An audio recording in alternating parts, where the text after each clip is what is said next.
Okay. Can you hear this? I think we're going to get started. Ooh, look at that. You guys, good morning. You're on me. What'd you say?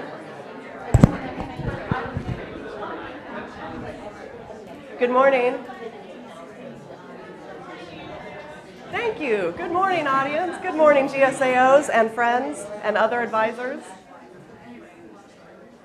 Good morning. Thank you for coming. It's not quite fall, even though it really feels like it. And next week with the undergrads here, it's going to feel really crowded. But I'm happy to realize suddenly that NGSO is still almost 2 weeks away.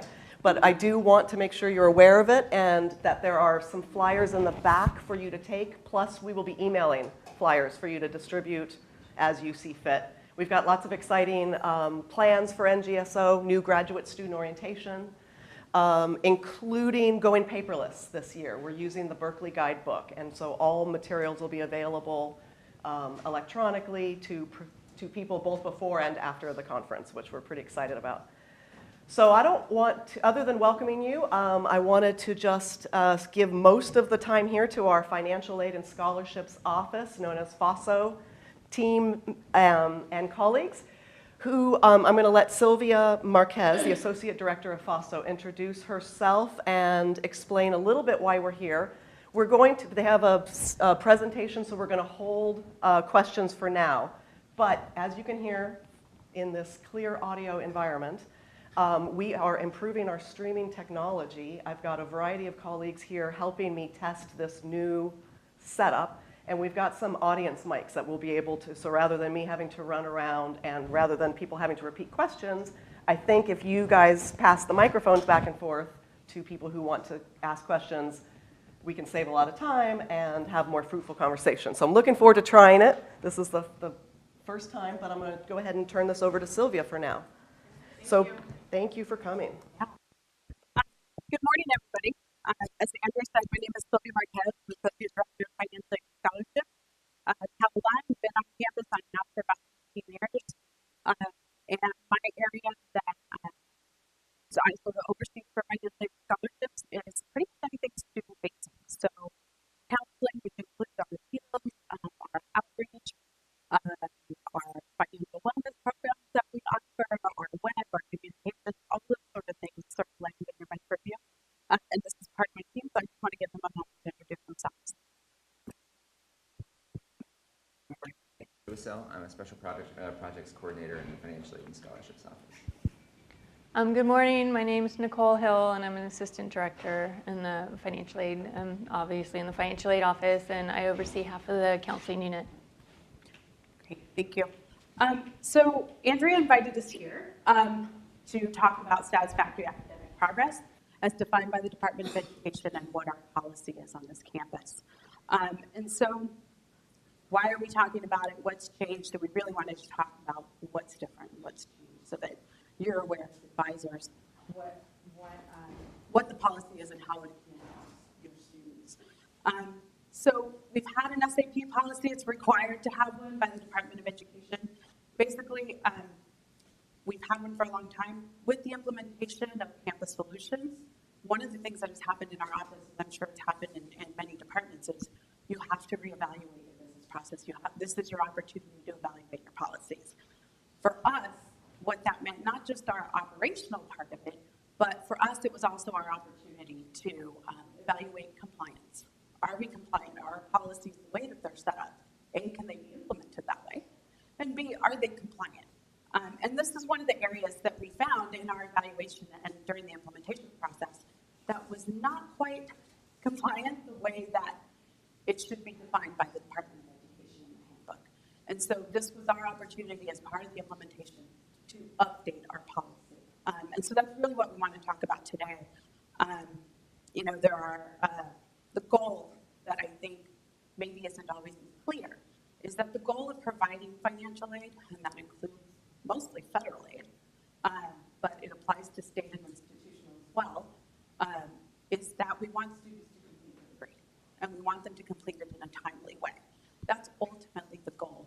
And so I just want to make sure we have that framework before we get get started into the presentation, that ultimately is the goal. We want to make sure our students are successful, and we want to think about these appeals as not necessarily, oh, you're not doing so well in your courses. It's really more about something happened. What's happening that's keeping you from progressing? What can we do? What support do you need to make sure that in the next term or the next academic year you're successful moving forward, and because you're funded by federal dollars? Okay? Does that sort of help set the context a little bit? I'm going to turn it over to Joe to cover the policy in full from beginning to end, and then we'll have plenty of time for questions at the end, if that's okay.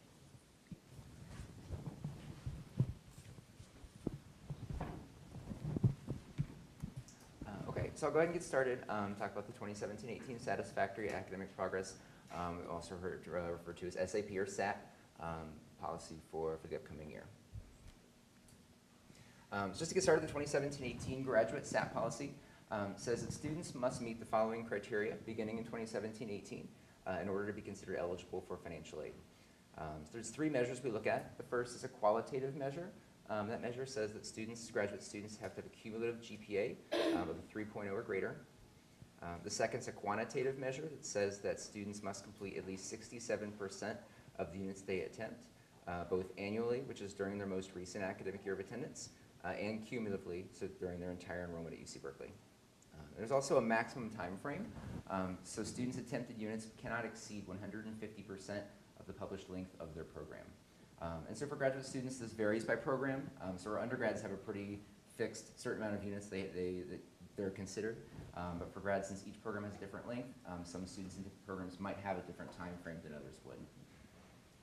It's effective starting in fall 2017, so any of our students who are here for summer 2017, we're still subject to our 2016-17 SAP policy. So first, I just want to kind of go over how this has changed from our previous policy from 2016-17 in previous years. The first piece is the GPA requirement that actually hasn't changed. That 3.0 requirement has still been the same in all prior years for SAP purposes. Some of the two primary changes are the completion rate and the maximum time frame. So our measure of completion rate has changed.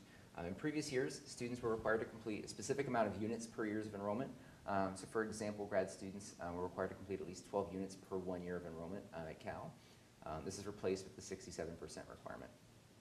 And our max time frame has also changed. In previous years, students can only receive financial aid for a specific amount of years. This is replaced with 150% max attempted terms requirement. So we just want to kind of go over some of these in a little more detail, kind of break them down as to what counts as attempted, what counts as completed, how is the time frame calculated, just give a little more detail as to what each of these requirements means. So starting on the quantitative measure, which is the 67% requirement. So we might also refer to this as a completion rate or pace. We use kind of different terms to describe this measure. What counts as an attempted and a completed unit? So this is any course in which the student passes with a grade of a D- or better, or other passing grades such as a P or an S. So any of these, even if it may not be I said a C or something better than that, as long as it's a D- or better for SAP purposes, I know we're counting it as a completed and an attempted unit. Also, any accepted transfer units, they'll count as both completed and attempted. But what counts as attempted but not completed? These are courses in which the student receives a failing or an incomplete grade.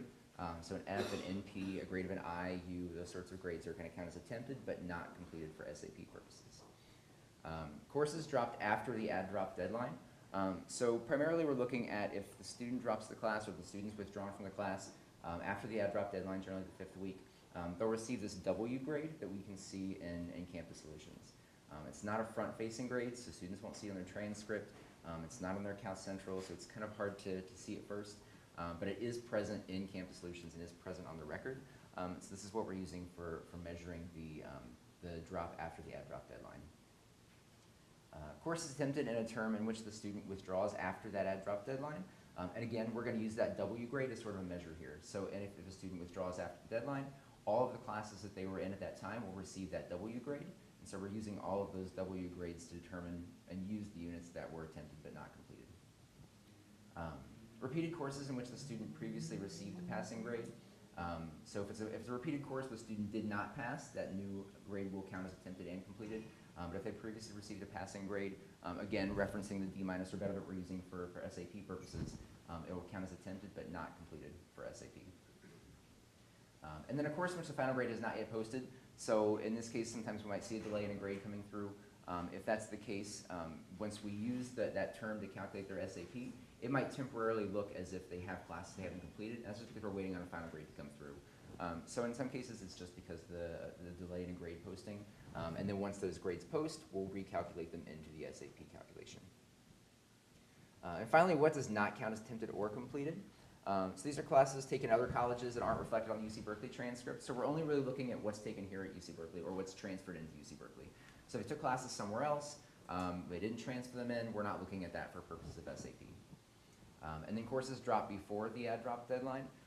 This is again referencing that W grade. If there's no W grade on record, we're not going to look at that class or utilize that class in that calculation. Yeah. So we're thinking we're going to try to do questions at the end if that's okay. Okay. Great. Yeah. Thank you so much. Thank you. So I want to go into the maximum time frame a little bit, talk about the 150% requirement. So again, as I mentioned earlier, it varies. Each grad program can have a different published length. So depending on what program a student is in, this measure can change. Just to kind of give you the general parameters of it, 1 year we're using 2 terms for purposes of determining SAP. So for example, if a student's in a 3-year program, then we're looking at a published length of 6 terms. In that case, 150% of that amount is 9 terms, and that's what we're going to look at for figuring out that max attempted terms. This includes coursework taken in all terms of enrollment. So this does include summer. So if a student is here if they have a max time frame of 9 terms using the previous example, if they're here fall, spring, and summer, that's 3 terms that they've attempted towards this maximum time frame. Students in a joint MA plus PhD program will have their max time frame calculated based on their active program. So therefore, even if they're moving on to the PhD program, they might hit that maximum time frame if they're still in the MA and it's not conferred yet.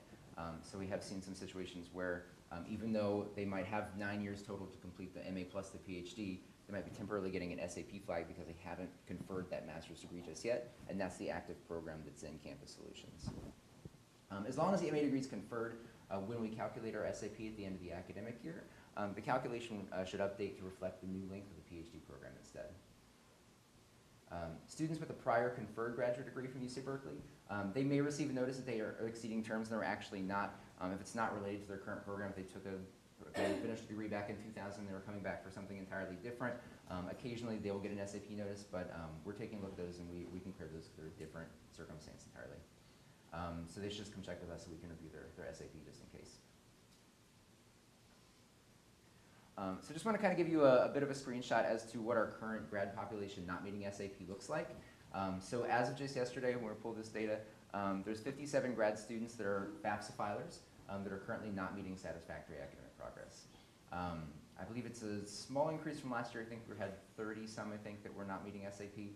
But I just give you kind of a general breakdown of the academic professional programs and self-supporting programs, just to kind of see where these students are located at. Some programs require a manual review. These are generally our self-supporting programs. So if a program has a published length of 1 year or less, we're required to monitor them term by term instead of at the end of the year like we do for most programs. So just giving you a list of the programs here, the MFE, MPA, EMBA, Master's Engineering, TLLM, PLM. These are kind of our term by term programs that we're checking. Again, self-supporting programs, these are the ones that we're looking at for this measure. These students will see an SAP status of academic plan if they're looking in their Cal Central. Even though we may not have approved an appeal for them, they may have submitted an appeal or had to, they're still going to have this indicator just to say that we're tracking them term by term as we're required to here. So SAP appeals. So if a student's not meeting satisfactory academic progress, they may submit an SAP appeal in order to be considered for financial aid eligibility. The appeals process hasn't changed. We had these in past years. Students must provide a written statement explaining the circumstances that caused them to not meet SAP and what's changed since then, as well as what they have in place moving forward to ensure their success. Students must also provide relevant documentation to support that written statement. So we're just going to kind of look to see what they've indicated in the statement and try to find some sort of documentation provided that matches up to what they've indicated. The students must complete an academic plan. It's the second page of their SAP appeal, but they'll sign off with their academic advisor to develop a plan for the upcoming year. So the grad SAP appeal form says academic benchmark. It'll have a fall, spring, and a summer term. Even if they're not taking summer, they don't have to worry about that if they're not taking summer. But we're using that to check them again term by term to make sure that they're meeting these conditions and then to approve aid for future terms in that year. The plans may be as general as completing a certain amount of units each term. They may be more specific, requiring students to complete specific coursework, certain checkpoints in their thesis or dissertation. We'll see those as well. But the plan has to be signed off by the head academic advisor as well as the dean of grad division. So we're looking for both those signatures for approval. If the student's SAP appeal is approved, they'll again have an academic plan SAP status they would see in their Cal Central, which again means we're going to be reviewing them after each term. So we're going to go back to these benchmarks like we mentioned. For an example, say that we approve an appeal starting in the fall. They'll receive financial aid for the fall term. And at the end of the fall term, we're going to go to that benchmark to see if they met the conditions listed on there. So if it was complete X amount of units and they complete those units, their GPA is still above a 3.0, they didn't withdraw from the term, then we'll just email them saying you've met the conditions of your appeal and you're eligible for aid starting in the spring. If we're going to take summer classes, it's the exact same process at the end of the spring term. In some cases, it's a little less cut and dry. So if it is meeting a certain benchmark towards a thesis or something like that, we may reach out to the advisor, or we may have the student provide some sort of letter or some sort of just documentation from the advisor just to verify that they've met that benchmark if it's something that we can't easily identify in campus solutions. So that's just kind of the basic general framework of the SAP policy. And I think at this point we'll go ahead and open up for questions. But could you wait while I bring my notes? Donna. When did the graduate student ad block change from the end of the semester to 50 weeks as posted on the office? Is that what's been causing some of these issues? So my understanding, and again, this probably needs to be a conversation with the Office of the Registrar, is there's a time frame in which they start adding those W's. And so I believe that's the 5th week for grad and undergrad. And we can confirm that with Doug, just to be sure. But our understanding is that once those W's go in, which is the 5th week, that's what plays into our calculation. So if it's a different week, we can look into that, but that was my understanding, and I could be wrong. So, and I would say that W grades are a new concept in CS. So before there weren't any W grades. And my second question is, many grad students enroll in the wrong research unit for $299, and so they don't catch it until later. Okay. And again, because they were allowed to add drop up until the end of the semester, this wasn't an issue before. But I don't know if those now are going to be considered with the W, and how you guys are going to handle that, because actually they just enrolled in the wrong course, and to have students go through all, and their advisors go through all the paperwork of submitting an exception for something like this. So if there are mistakes like that, my understanding is that the Office of the Registrar can make an exception to override that if there are those exceptions. I know we had some issues this first fall for some undergrads that also had to have that changed. So my understanding from Karen in OR is that can be overridden. So there is that option for those administrative errors. Question? Oh. Well, two things on that. I think the published deadline is the end of like almost the end of the semester. Okay. So we choose Okay. the process like that is. And the other question I had, I'm not sure if you do this, but you said courses they repeated other people past. Of course, that does not include repeatable courses. Because we have several courses that are repeatable, that's how they're approved by the academic senate. So same title, just different topic, is that? Yeah, the content of the course changes, but it's approved as a repeatable. So on the surface, we're not going to be able to tell that from Campus Solutions. There's no way for us to be able to see that up front. We can look into what that looks like, but on the surface, we're not going to be able to know that up front. Oh, I'm not saying I haven't heard of it, I have, right? I know that Yeah. this is- Yeah, but I think what comes up for us and how the calculation happens is just looking for a 299 whatever. And so if they come up as repeatable, that may play into it. Right, I'm even talking Yeah. about, like not just, independent studies, but like language courses. Yeah, so I think regardless, if the title or that course number is the same, that's something we'll have to dig into to figure out how to filter out which ones are actually different versus the ones that are truly repeats of the same content, the same course. Okay, so but maybe there'll be a process where students have to do an SAP. There could be. Like I said, yeah, we have to dig into that. That's one of the things we have to dig into because it's come up on the undergrad side as well. Yeah. Okay, I have a few questions here. In progress grades, how are those being handled? Those weren't listed. So, for example, we have year-long sequences from which students get an in progress grade for fall.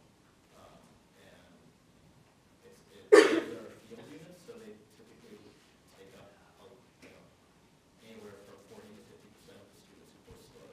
Are those calculated into the SAPs? So we evaluate SAP once every academic year.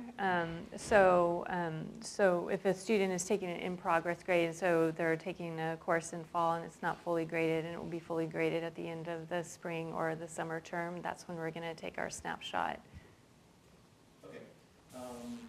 Second question is the time frame in terms of 150%. How does that apply to DSP students who are doing reduced course load? So the great thing about this new SAP policy is before our old measure was that students had to complete a specific number of units. And so what we're saying is that it's 150% of the terms. Now, if a student or 60, you said 150%, not 60%. I'm sorry. So if a student is taking a reduced course load through DSP, then they would put that on their appeal and appeal past a maximum time frame. Yeah, and I want to echo the issue regarding the W grades. So graduate students have always been able to drop into 10th or 15th week. And when CS started, in conversations with Doug, they said, oh, the W is just, we have to have graduate students get that because it has to fall in line with what undergrads are doing, but it doesn't mean anything. And now you're saying it means something. May not mean that. That's right. So And it didn't exist before the new system. it didn't. So the thing to keep in mind, and that's why I wanted to set some context at the beginning, a couple of things. One is that this is federal, right? And so there are requirements that we have to follow. And there's data in our system if that's a W. We have to take that into consideration in our policy. It's one of the very specific things that we have to define. When there are grades for a student, whatever those are, we have to define how they're interpreted for the purposes of SAP. There's not wiggle room around that. Those are attempted units, and they play into us being compliant as an institution with federal regulation. Were we not compliant before? It was counted differently, and so we didn't capture W's before, right? And so now that we are, it's changing how we have to evaluate these things. This is a really big deal. It's just really a Yeah. So We've already got several students where there was complete confusion about, I've got 3 students with SAT. So- And no idea what, how So- to advise. So the goal of all of this, again, is to get completion. And so what we really want to partner with you all on is to develop a plan where they're going to be successful. If they're going to enroll in 15 units, the idea is to complete most of those units, at least 60, 70%. These students have completed all their units. There's not one I, not one, nothing, no Fs, no Ds. And their message that they got still said, yeah, they completed 67%. So then those are some we want to look at because there's not a W behind it. And not, I'm sorry, I guess I'm just really hot, but like, we come in and talk to people in financial aid and it have not been helpful. They've just been like, they need to file an SAP. We have an email that says, well, we can't tell you what to say, how to advise the student. I would love to talk to you offline because I'm a little concerned about where the advising is coming from. Because I think if it's talking to our financial aid counselors or our staff, We can definitely tell you. The other thing is that when we're communicating with students, we tell them specifically which criteria they're not hitting. So if it's a But six, students can't get in touch. Like, I also have had students trying to get in touch with me With for, Cal Student you know, Central. a week plus, Mhm. and they can't get through, and not all students are from campus. I've got one that's been calling from India, like, every day, and she needs to be, while she's in India, she needs to be doing her work, not trying to call. So, one thing we can do is partner with Carmen in Cal Student Central, because that's where all of these students are trying to get into, not necessarily financially per se. And so we need to figure out what that looks like. And I know Andrea and I have had conversations with Carmen, so we can revisit what that response time looks like. Is it tickets versus phones? Because I know phones, on the undergrad side as well, we're hearing that. Trying to get through is extremely difficult. And it's going to get even more difficult on Monday when 9,000 new undergraduate students show up on campus. Can you guys For circulate GBO. an email with contact names and numbers and email? Can you circulate an email with contact names and emails and phone numbers for each, like, who we contact if this or if that? Because this is the hardest part. Sure. Some new policy comes down, we're not sure about it, and then something happens, and we have no idea who to contact. The students are, it's just the worst scenario ever. Yeah, and I think maybe one thing to, I think maybe an internal staff contact for staff use only that we don't share with students. I mean, I'm not offering anything, I'm just explaining what I knew would be popular, because what is different about grad land from undergrad land is that we solve their problems for them, they don't solve their own problems. They don't track off to Cal Central and so that's kind of the business process, and we'll work together on being more informative and letting students know that they need to be more cognizant of their schedules and more careful about what they're enrolling in. But I'm hearing, and I really do empathize and have experienced for years, what they're saying is that there's some fundamental problems with the policy and how grad courses are numbered and assigned and enrolled. But if you can find a way to pass out to a staff member on the inside, available, at least someone who will call back within a day. A troubleshooter. So I'm I'm just gonna, I think that might eliminate a lot of the questions in the audience, but I can save some time by articulating that. Okay. And then, let's let, and you're next. So a couple of things. I do want to circle back and talk to Carmen about some of this stuff too, right? A couple of things. We're also working, just like you are, with limited resources, things to do. So I just also want to be really clear that we're not talking about a lot of students either. And so we recognize that as well. So let us have a conversation about what that looks like and figure out how Carmen plays into this, because they are the first point of contact for students. And I do have a staff member, I know that also, my understanding, is very difficult to get into, even though they have a direct staff line. To Cal Student Central, there is one. Okay, I will get the phone number for you. There is one, I promise. Really? Okay. We'll find out. Okay. So let me just say this. Let me just back up to provide this whole conversation a little bit of context. So financial aid, registrar, admissions, and billing are all partners with CSC. So CSC is Cal Student Central is its own entity. And so students are trying to get in through Cal Student Central to reach the other partners. So we have to work with them as well to figure out what this all looks like. My understanding is that there was a staff line. So that's something else that we can talk to our partners about. What does that look like? Has that changed? Because my understanding is that was still available. So this is news to me. Okay, so this is news to me, and we can certainly look into that and talk to Carmen. So we owe you a lot of things, and I'm making a list of the things that we owe you. Teresa has been waiting very patiently. I want to clarify for the drop, for the student, the fifth week, they are able to do it online without the adjustment. And then at the end of the semester, the last day, they still can do it through the department. That's how the process now. Yeah. And Well, that's changed. Well, has it? Wait, Do you have, we don't have OLADs anymore. Students do their own. We have But you access guys to do it it now. now. Okay. Sorry. It's been a around, and but, okay, so the point is, and this is exactly what, Silvia and I have met about this 3 or 4 times already this summer, because we knew this was coming, and I explained to her that this is a huge sea change for us, we get it.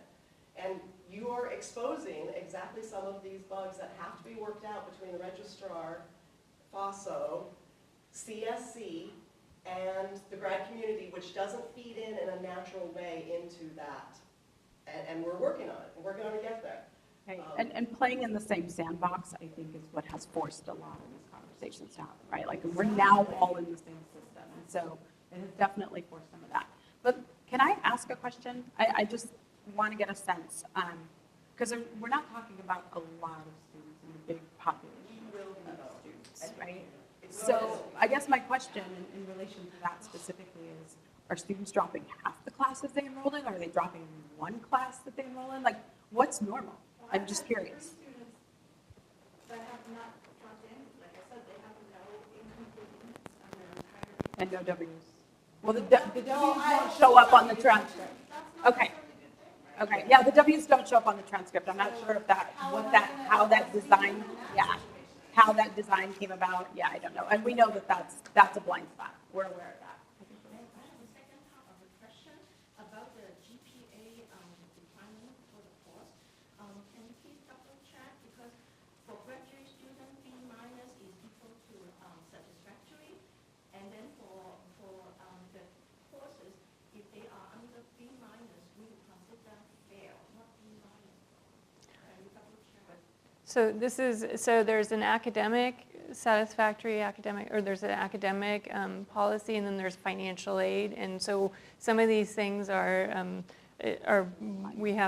accountable to the Department of Ed. So your individual departments may have a different policy that measures academic progress, but we have to follow the federal one. And this isn't the only policy on our campus where financial aid, federal policy does not align with some institutional policies. We see it with withdrawals and when we do those calculations. So this is not unique to this policy. So I do want to put that context out there. For me? Okay.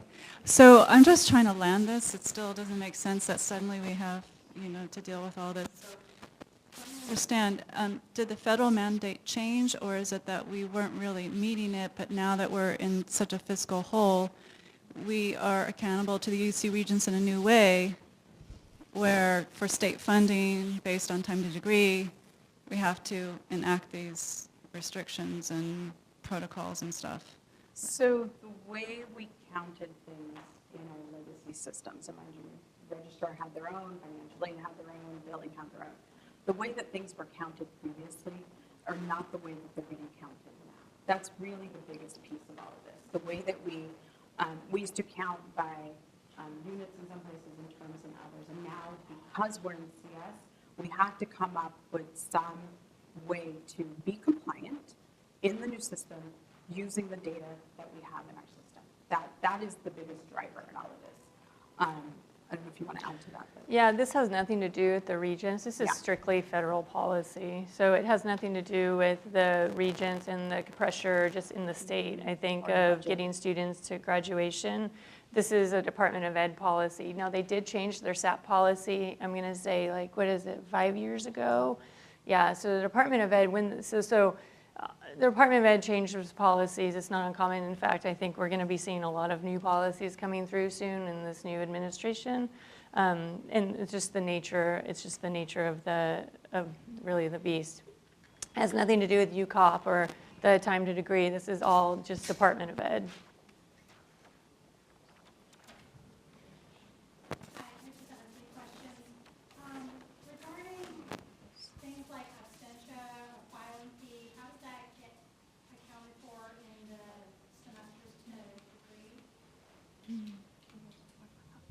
I don't think filing fee would apply.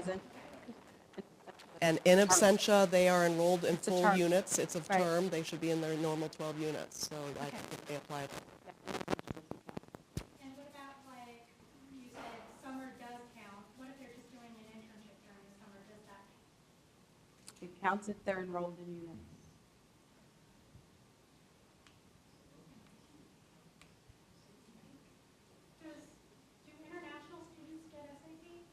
No, so these are students that are funded with federal dollars, federal loans typically, work study. So FAFSA filers.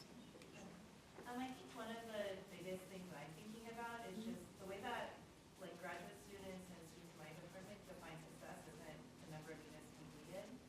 So I think that's going to be the biggest culture change, because even if I'm thinking about normative time and like that as a definition of success, like a student finishes within normative time, their advisor might think that they need, like that's not what an advisor thinks. They think about the contribution to the knowledge and the thesis. So when we're thinking, like units to graduate students don't matter. And so they get to register in them, they get to drop them in time. So I process, like I see a lot of W's come through this last year because my students will enroll in a panic to get their health insurance and whatever, and then they just stay in those classes all year until the last week of the semester, and then they drop to take the 295, like our research course, which is 295, which they've been taking every term for the last like 4 years, which is a repeatable class. So that's another thing that's going to be difficult, because all those classes for them would be considered attempted but not completed. But that's what they're supposed to be doing, because it's the same exact course every semester for 12 months for like 4 semesters. And then also,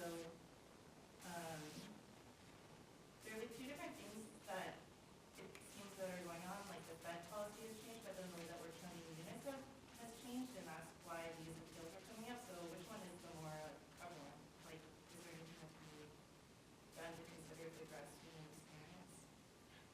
So it's both, right? The Fed policy change, we have to align with it, right? And so,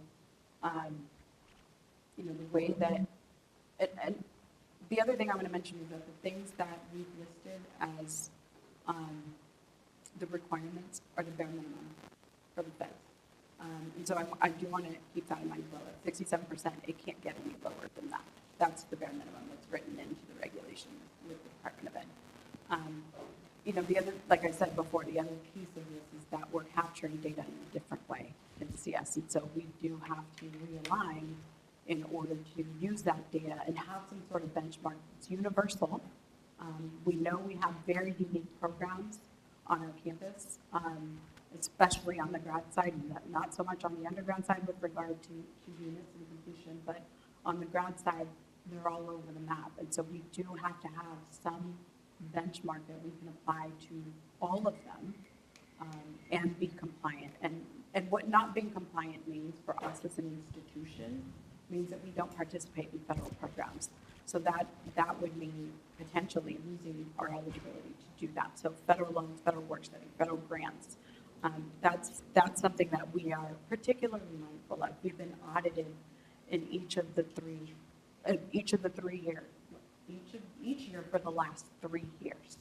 And so we have to be very, very careful about what it is we're doing, how we're implementing these policies, what our data shows, because we're digging into our data to see if we're compliant. Not just is our policy correct, but based on the data that they have access to, are we meeting our own policy, and is that compliant with federal regulations? So I think there are just a lot of things that we have to take into consideration. Like I said, they're not all going to align with our institution or the uniqueness of many of the programs that we have on our campus.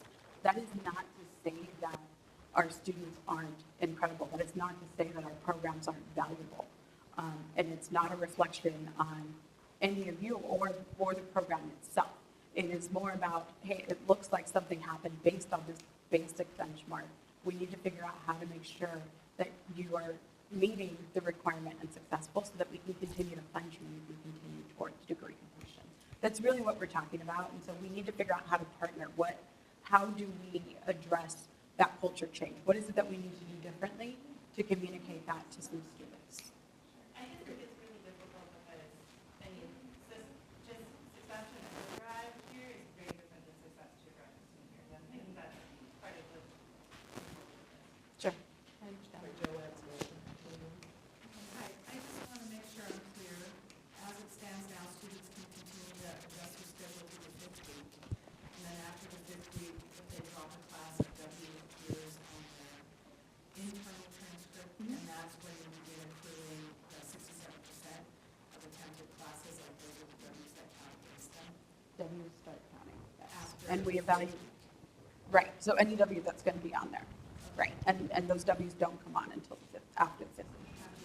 Correct. So the other question I had is, Joe mentioned in the presentation that 12 units over the course of a year is what's considered, I think, what they need to get their federal funding. Is that correct? 12 That was just reference to the old previous policy. policy. That was the old The new policy. what's the expectation for unit per semester in order to be? There isn't one. So 67% of the units that they've attempted, they Should complete. they need to complete. So if that's 8 units, say 10, 7% of that. Okay, so it's been the case that our teams have been adding what we call J601 units, which are research units, to bring them up to 12 units each term, which I think was the Office of the Registrar Compliance to look like a full-time student.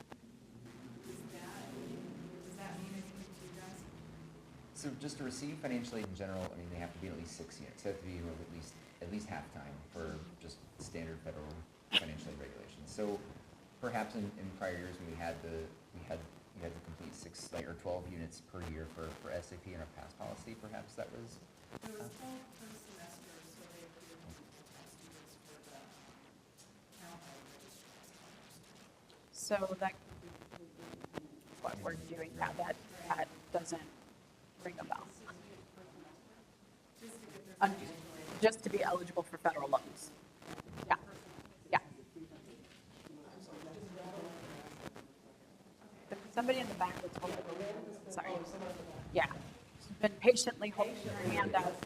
I just have a comment that it would be helpful to have something written, but what are the requirements for financial aid or CS or what, because I had a student who had got an SAT. Can you speak into the microphone? Oh, sure. She received a petition, or she received a notice that she needed to file an SAP, and she had one incomplete that she received spring 2017, and she came to me, in July. And this student has completed all her coursework. She doesn't have any incomplete. So I really couldn't understand why. Mm-hmm. So it would be helpful just to have some kind of, just a checkbox that this is what you should be looking for that all your students have or are not doing, because I didn't know what to tell this student. You've completed your orals, you're advancing to candidacy. So it's really confusing to us and how to relay that to students. So I think knowing exactly what they should or shouldn't be doing just in an easy, for us, bureaucratic language would be really helpful to me at least. Sure. It sounds like what I'm hearing is that visibility to the grades and to the Ws might be part of the issue. So we can definitely do that as well. And that could be a different conversation with Office of the Registrar about that visibility to the student as well. Sure. And I also want to say that we do an initial snapshot of staff after spring grades have posted. And then we do the final one after summer grades are posted. So we do know that students use that period of time to complete incomplete. We do the notification for the initial one, just to let students know if that incomplete was completed during the summer period, that student would no longer be failing staff once we did it after summer grades have posted. Oftentimes faculty encourage students to take an incomplete if they can't complete reading their coursework. They say, take an incomplete, and a lot of faculty don't work during the summer. And then have the student penalized, and if they're worried about their financial aid, it's just, I don't know, it doesn't seem to be. I think we do need a culture change if this is going to be the way forward. Sure. But we need to be able to convey that to students and to faculty. And I don't think any information really has been, we just started hearing, I just started hearing about it. Okay. That's good feedback for us. I appreciate that. And we can work with Andrea and figure out how best to partner and roll this stuff out so that everybody's on the same page, that we're listening to what those concerns are, what can we do better, and start messaging that, what it could be. Can we revamp the form? I know Andrea's given me some feedback on the form. what can you do differently so that we're supporting our students, we're supporting our staff to be able to help students navigate this process. I totally agree with that. Thank you. I'd like to know how this ultimately affects students who have all their funding is not federal. It doesn't. So these are FAFSA filers, Students who are applying for loans. federal loans. Who have loans or need loans? Who have taken the loans or are eligible to take it? Students who need to receive federal loans to help pay for their education, so federal financial aid. So if a student is not meeting SAP and they're not receiving, and their department is going to fund them fully, then they can Continue on, the department can fund. we're not part of it. If they do need to take advantage of those federal loans and they're not meeting SAP, then they will need to go through this process. Not even in the past, it's for this current year, so moving forward. So they filed the FAFSA for this year. We want to be able to offer them some aid, but we can't because they're not meeting this criteria. So then it's a non-issue. They can ignore the email. Nope. No. This is solely, okay, so let's back up again. Okay.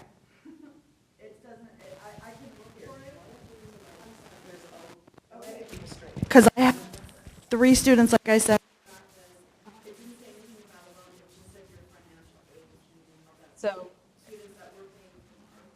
So it's federal financial aid is the language that's in there. You can look into tweaking it about unsubsidized loans and maybe put in Grad Plus loans so that they understand that that's what we're talking about. But that's what we're talking about. So if these students I have are not getting federal money, we can just ignore filing an SAP? If they don't want a federal unsubsidized loan or federal Grad Plus loan or federal work study, this is a non-issue for them. These are just our FAFSA filers. I am so sorry. Grant. Is any of that federal? No, not federal loans. What the presentation with that?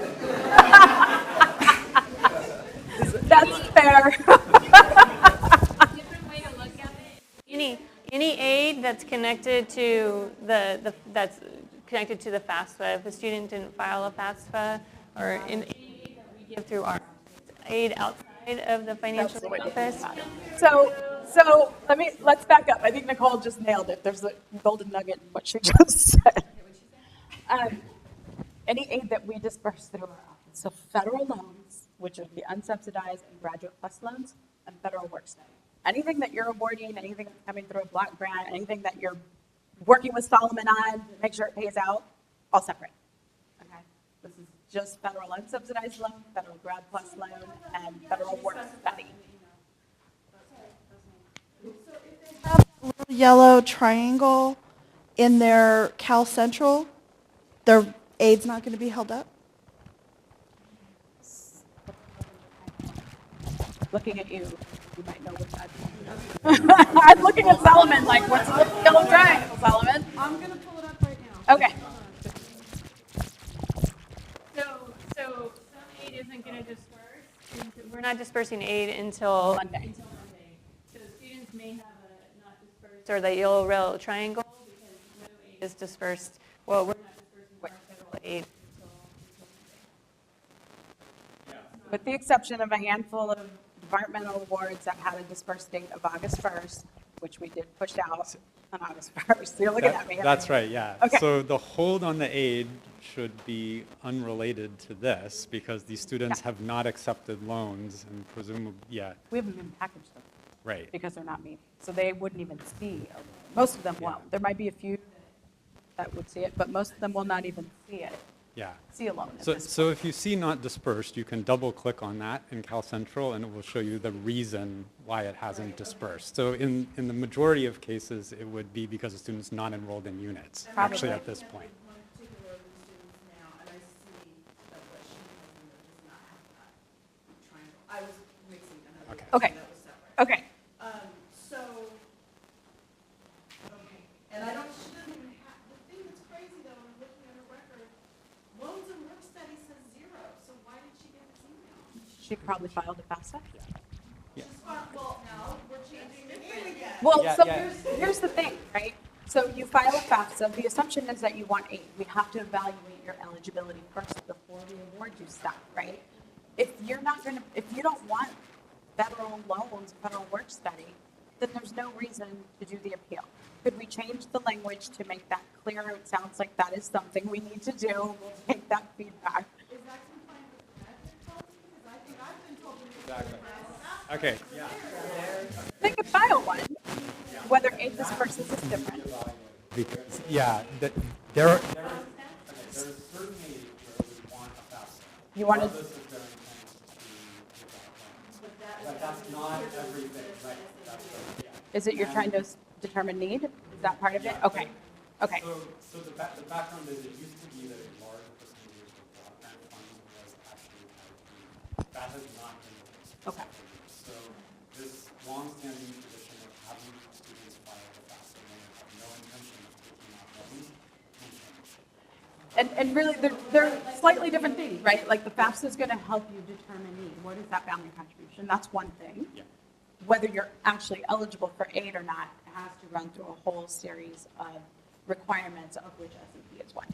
So Yeah, you but could in use the that tool in a different way. Which That's is right, what yeah. sounds like So what you've been doing. what we'll do is be very targeted in telling you which programs require a FAFSA. For example, the parent grant does, and other need-based programs. But there's no reason, for example, a student who's on a multi-year fellowship who's not going to be eligible anyway, there's no reason to make them fill out a FAFSA. Okay, so it sounds like we can make that. Sure. Sorry. A question. She wanted.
Okay. And I've been working with registrar on that for like 5 weeks to get that taken care of. Okay.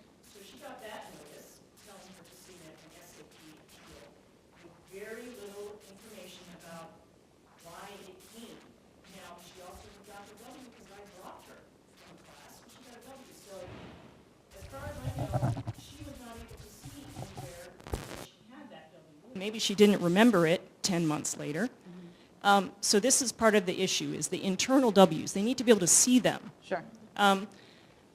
The other thing that came up was at the same time she got that notice, she got the notice that her tax information was conflicting between 2 aid years. Uh-huh. And as a result of that, she was denied the parent grant. She's a single parent. She cannot afford to go here without that grant. So she, in a panic, at the beginning of July, is emailing me from Israel going, what is happening? I can't even figure out which thing to do first and what the problem is and what I did wrong and blah, blah, blah. So information. Information to us, information to the students. It's like a perfect storm for this one student who is about to have a nervous breakdown, I think. So I know that, and Solomon, I know you want to talk about the parent grant. One of the issues that we have had, even in the legacy system, is getting transfer units in and getting them posted so that they're reflected. We do work really closely with Karen Denton in the Office of the Registrar. So if that's something that we can do, we know that this is coming. That's certainly something we're still willing to partner on and reach out to Karen to say, where are the units, why aren't they posted? Or if that's Christina Gakutan's unit, I'm not sure who that is now doing the credit evaluation, that sort of thing. We can figure out who that is and we can add that to this list of contacts to figure out that part of the process. We can talk about the conflicting information, but I think I want to let you talk about the parent grant part first, and then we can talk a little bit about the conflicting information, because I think it's important for this group. So the parent grant applications are evaluated within graduate division, not by FASO. FASO is not involved in that at all. So it sounds like there may have been, is there a conflicting data notice that actually comes from FASO that may have been misconstrued as involving the So the department, so let me back up. Do you want to talk about it? So the Department of Education changed the year of data that they look at when you complete the FAFSA. So for 16-17, students began filing their FAFSA for 16-17 January 1st, 2016. And they said, okay, 16-17 used 2015 tax data. You got it? So 16-17 used 2015 tax data. 1 year back. So here you are in January, you're gonna file your FAFSA, you're just getting your W-2s, you haven't filed your 2015 tax return, but you estimate blah-de-blah-de. Well, the Department of Education said, you know, we're gonna change that, and we're now gonna do what we internally call prior year. So for 17-18, they're saying, which in the old, we would have used 2016 tax data. They're like, no, we're going to use 2015 tax data again. Back 2 years. Prior, because that way you can connect to the IRS, you can suck that data in, your FAFSA will be more accurate, schools can provide you financial aid packages sooner. Here's the rub on that. 16-17, you have 2015 tax data. 17-18, you have 2015 tax data. The data should match. The Department of Education has says, if there is significant changes, then we will flag them for conflicting information, and you as a school have to go out and resolve that conflicting information. So if a student's 16-17 FAFSA doesn't match their 17-18 FAFSA, we are required to go up until September 28th. We are required to figure out what the discrepancy is and resolve it. And so what happens if they don't resolve it? It holds their aid. You cannot disperse any more federal loans. Federal aid. Loans and federal work study they cannot earn until that conflicting information is resolved. If the student is not going to pursue federal loans or federal work study, the conflicting information doesn't matter. We're trying to resolve them just because we don't want it to be an impediment down the road. So we are doing active outreach to those students to try and get it fixed, because if they want a loan at any point in time or want to earn federal work study, they can't until that's fixed. So we have been doing active outreach to those students for that purpose. It's a one-time deal because 2015 overlaps in those 2 academic years. Going forward, this should not happen. Department of Ed likes to throw us curveballs, but this is a 1-year deal, and we have about a month and a half left to deal with it. So Shane, I'm looking at the email that was sent to one of my students. The only place the word federal is included is the disclaimer at the end, where it says we reserve the right to change things. It says financial aid, it says requirements to maintain eligibility for financial aid, not federal financial aid, and that you cannot receive your financial aid. There's no reference to federal loans or federal financial aid. It's blanket. Okay, I appreciate that. I could have swore it said federal, maybe it's on the undergrad side, but it's okay. But like, I would have put money on it before you read that. So. I really would have. It was probably an undergrad I was looking at. So we can fix that, and we can be more explicit. They come out of CS. They come directly out of CS to the student, and so the student has to hit the criteria. What we can do, and what we've partnered on the undergrad side to do this. We are happy to share those communications if that comes through you. We can put them in a place that would be useful so we can see them, the text. So if the student contacts us, we could look at their record and then see it? No, it would be more like a Google Doc or something that you would have access to. It wouldn't be, I don't know how you would get into CS to see that information. I don't think you can. But In Cal Central, you can't either. We can't either. As if you're viewing as a staff person in Cal Central, you can see potentially that some messages were sent, but I don't think you can click all the way through to see them. It's Well, I mean, the I can see the architect. student's record, but. Yeah, but you can't see the actual communication. Yeah, it's part of the architecture of Cal Central. It's been our pain point as well, because we can't do it either. So, in our advising. But we can at least put the text in a place that would be accessible to you, external to that, so they can tell you which one they got, and you can look at what the text actually says. So we're totally open to that, and we're advising the language. I haven't seen the text or the email either, but it would really be helpful, I think, if it just starts off by saying, dear student, you have filled out a FAFSA. Therefore, you're either receiving federal student loan or blah, blah, blah, or intend to. You have not met the requirements. Here are the requirements. Here's who to contact. And if you don't want them, don't worry about it. And if you don't worry about it, you don't want any Right. student loan, you apply. That's fair. Because here's what I do. Here's how I advise all of our new students. I say, fill out the FAFSA. Yeah. Just in case you need some money. Right. Right. Right. Funding falls And through. that's a good And way to go. then if they're receiving documents because of that, they need to know, oh, that's because Monique told me to fill out the FAFSA. Sure. I don't need to fill out. Sure, and that makes sense, yeah, and that's what we've also shared, right? Like, it's your safety net, basically, right? If something happens along the way during the year and you need money, this is one quick way to get it. There's interest, but at least you'll have access. And then I just don't consider myself a financial aid expert. None of us do.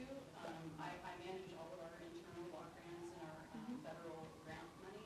But when people start talking to me about federal loans, I'm like, go talk to the financial aid people. Can we still do that? I mean, are we expected, is there knowledge that we're expected to? No, we don't expect you to be that person. No. Just like, I need to know this as far as like. Just enough to be dangerous. It's important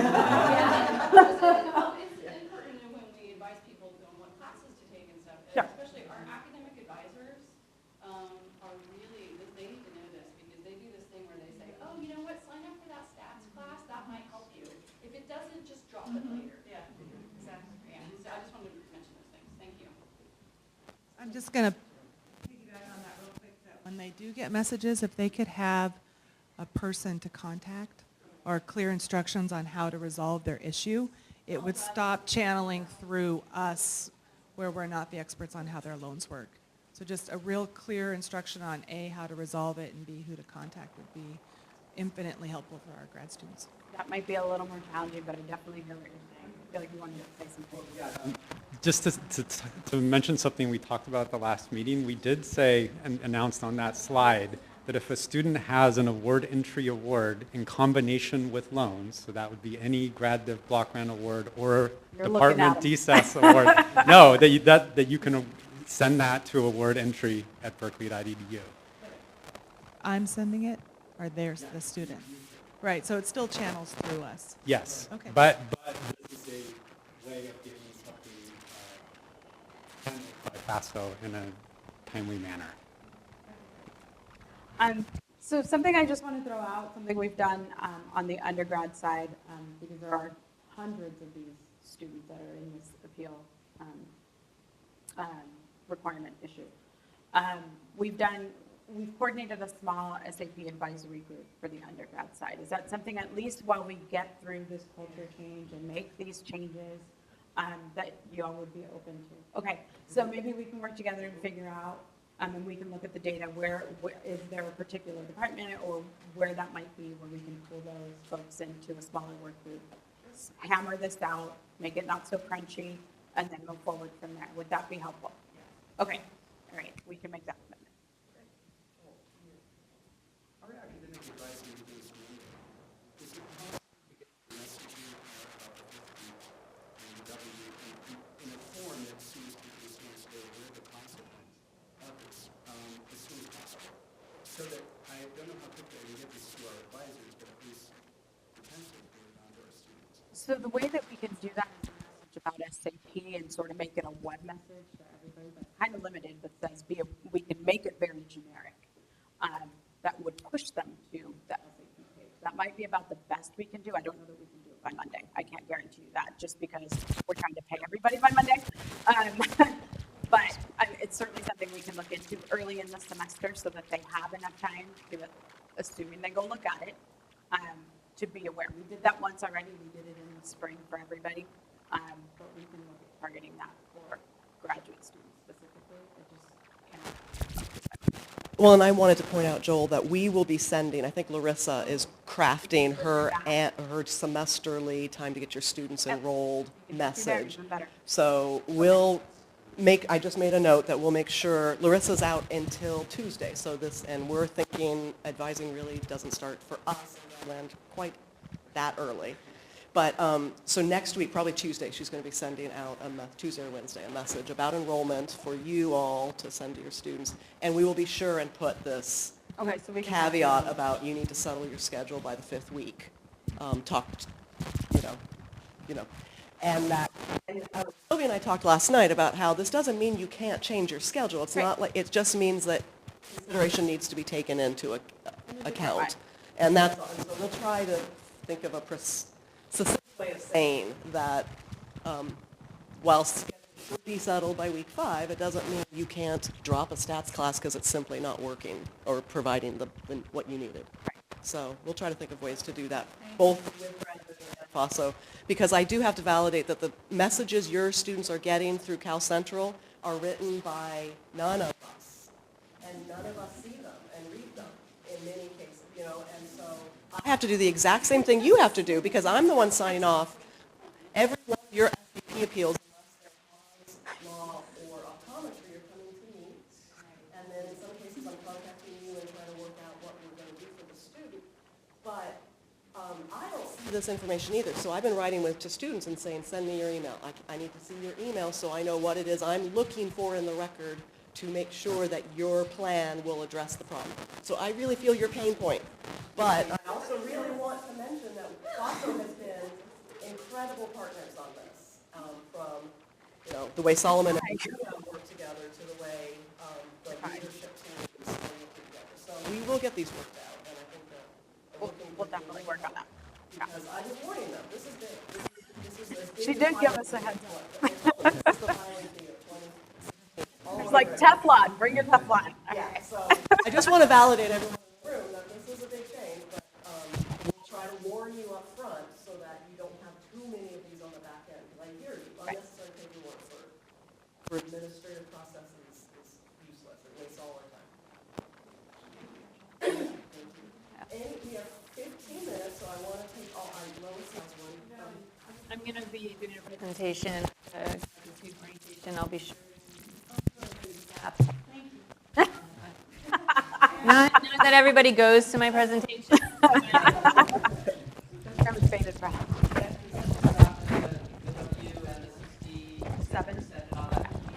the student takes more than the units, okay, our students are required to have 12 units. If they take 16 or something like that, and then they drop those 4 units, is that going to count towards the 67% that they have? If it's after the 5th week and there's a good for you.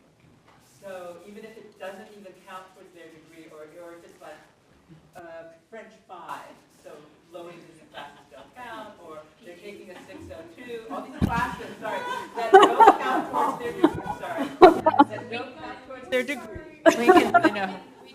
Financial aid is really used to fund students in the classes that they're taking in order to obtain their degree, and so They can't take anything extra, they can't take any fun sort of classes that would enhance their education. I guess to answer your question is if they take a class and then they decide to drop it later. Yes. Even if they're above the 12 units, it will be counted as attempted and not completed if it's after the 5th week. So if your student is in 12 units that are counting for a degree and you rank Yes. and then they take another 4 units or like a French class or Yeah, another 5 units. or whatever, 17 units, and then they decide to drop that French class like 2 weeks before the end of the term, that will be considered as attempted but not completed. Let me give you the Department of Education answer. Not necessarily mine, but the Department of Education answer, which is what Nicole said. The courses you enroll in should be the courses that you need toward degree completion. We don't police any of that to that level, nor do we want to. We don't want to go down that path. Okay? But that is sort of the much larger context of how this works. There are benchmarks that we have to meet if you want federal aid, federal loans and federal work study. So we are bound by that. can't get around that. It's a justice issue, right? Yeah. So we have time, a little bit of time. So not that we all at all want to do all the back paperwork for those cases. In that case, what is a legitimate excuse or reasoning to say, you know, the student was still above 12 units, made normal academic progress? Like, what's going to be a legitimate explanation of that to you?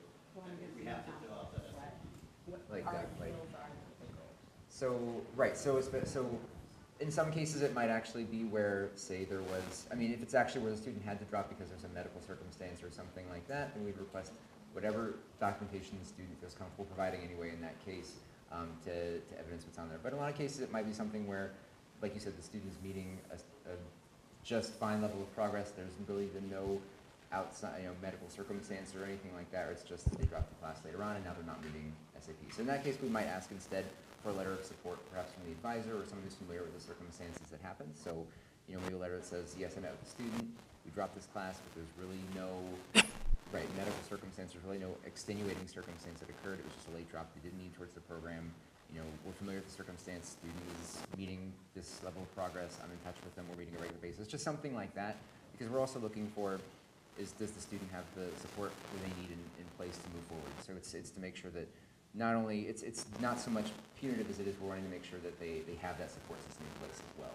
So a letter of support from an advisor, a lot of times is what we'll see as well for documentation for an appeal. If the appeal is approved, does the W go away?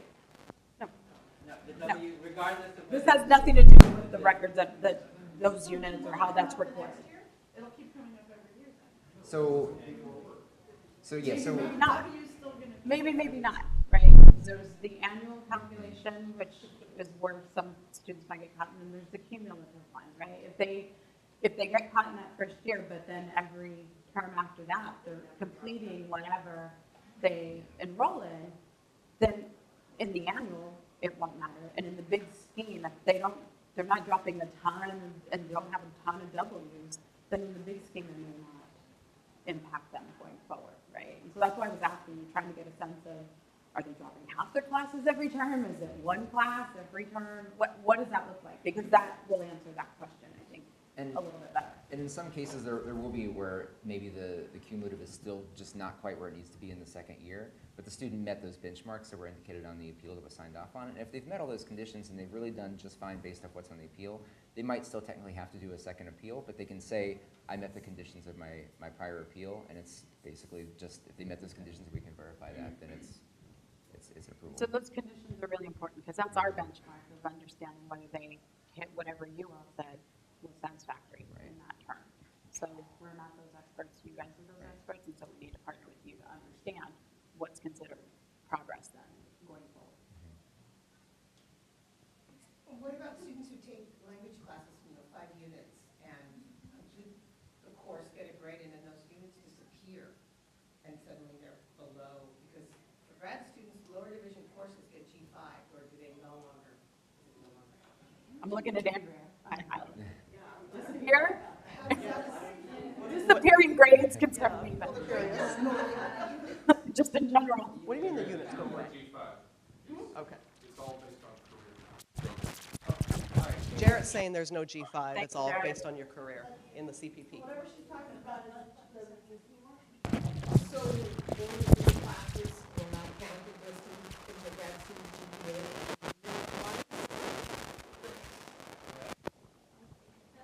Because they used to never, they would go away. If there is a difference, I think we can easily look at that. But the way the system works is it adds everything up by career. Cumulative GPA is cumulative. This is also going to be an issue for any cases of backdating graduate standing for students that take grad courses in their last semester. If they need to be moved over to the grad career, they'll count as a GPA. We'll look at those in the future. Jarrett didn't have a microphone, but basically there's a lot of wrinkles, right? I'm looking at your face, Belen, and we spend all our time on these wrinkles, so we feel it, we get you. And you coming here and telling us what's happening down on the ground is very, very helpful. because we're trying to solve these problems, and we don't, obviously can't be aware of all of them. Teresa, you've got one, I think, unless there's any other burning questions, we're going to wrap it up after yours. Okay. Thank you. Thank you for taking the orientation about all this. But for current students, especially the master students, they will need the information as well.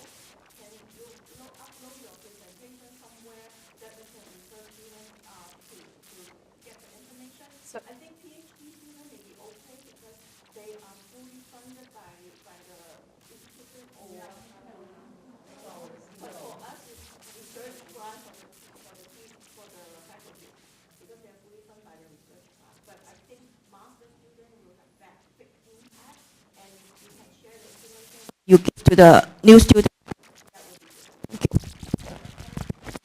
Yeah, so financially.berkeley.edu, and if in the search box you type in SAP or Satisfactory Academic Progress, you will find our page. It's broken up by grad versus undergrad, and all the criteria that we covered today is listed there.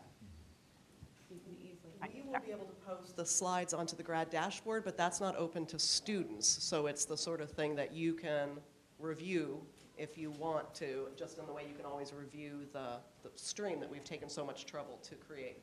But students don't have access to the grad dashboard because that's for internal use. But if you want to download it and share it with them, some of the context won't be available, so I'm not sure how helpful it is to students, but we will make it available to you. Can I make a plug for two things really quickly? One is your new grad students, make sure that if they're expecting refunds, EFT, please sign up for EFT. We don't want students waiting in line for some ridiculous amount of time to pick up a check. So that's the first thing. Second thing is on our website, on our homepage, when you go to financially.berkeley.edu, where you land, there is a picture of a lovely student, but also a link to what to do in financial aid. Check there periodically. There's information there on things that are changing, links to certain web pages. The SAP thing is listed there. SHIP information is listed there. So just periodically take a look because we're doing our best to make sure that we're putting it out in a public way. It's just making sure that students and staff know that it's there. That's what we're partnering on. Grad Div and other units to get out. Marquez here. Okay, yeah, quick question. You mentioned EFT. New grad students, if it doesn't go through in time, are the checks going to be mailed or will that come up downstairs? So my understanding is they're going to be held to be picked up. I don't know how Student Central will hold them, but they are going to have refund checks available sometime next week. I don't have a date, and it would be in 103 Sprout. 103? Which is a little different from where they would normally go. 103 is undergraduate admissions, but I think what they're trying to do is figure out how they're going to deal with 9,000 students. And so they're putting them in different places.